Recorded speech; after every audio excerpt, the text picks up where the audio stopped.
জলকামান, sound grenade, লাঠিচার্জ কোনো কিছুই দমাতে পারেনি নিয়োগ বাতিল হওয়া শিক্ষকদের।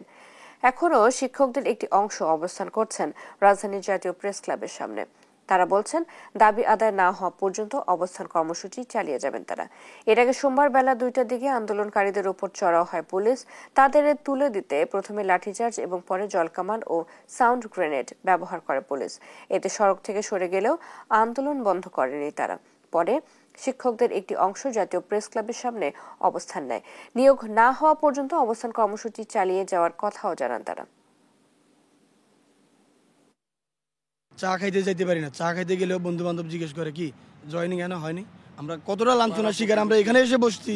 এটা শুধু যারা এই সময়টা পার করে আসছে তারাই জানে আমরা যে কতটা ভুক্তভোগী। কখন জয়নিং এটা শুনতে শুনতে বাড়িতে থাকতে না পেরে আজকে এই রাস্তায়, ঢাকা শহরের রাস্তায় এসে ফুটপাতে থাকতেছি আমরা। সরকার এসে সব কিছু বিবেচনা করে 3টা মন্ত্রণালয় চিঠি চালাচালি করে আমাদেরকে নিয়োগ দিচ্ছে, তারপরে আবার তারাই বাতিল করছে।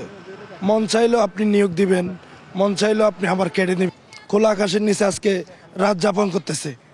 আপনারা অধিদপ্তর মন্ত্রণালয় একটু দেখতেও আসলেন না, একটু সহমর্মিতে দেখাতে আসলেন না। আমার চোখে দেখেন, চোখ লাল হয়ে গেছে টিয়ার সেলে। এগুলা কেন করেন? এটা তো আমরা চাই নাই।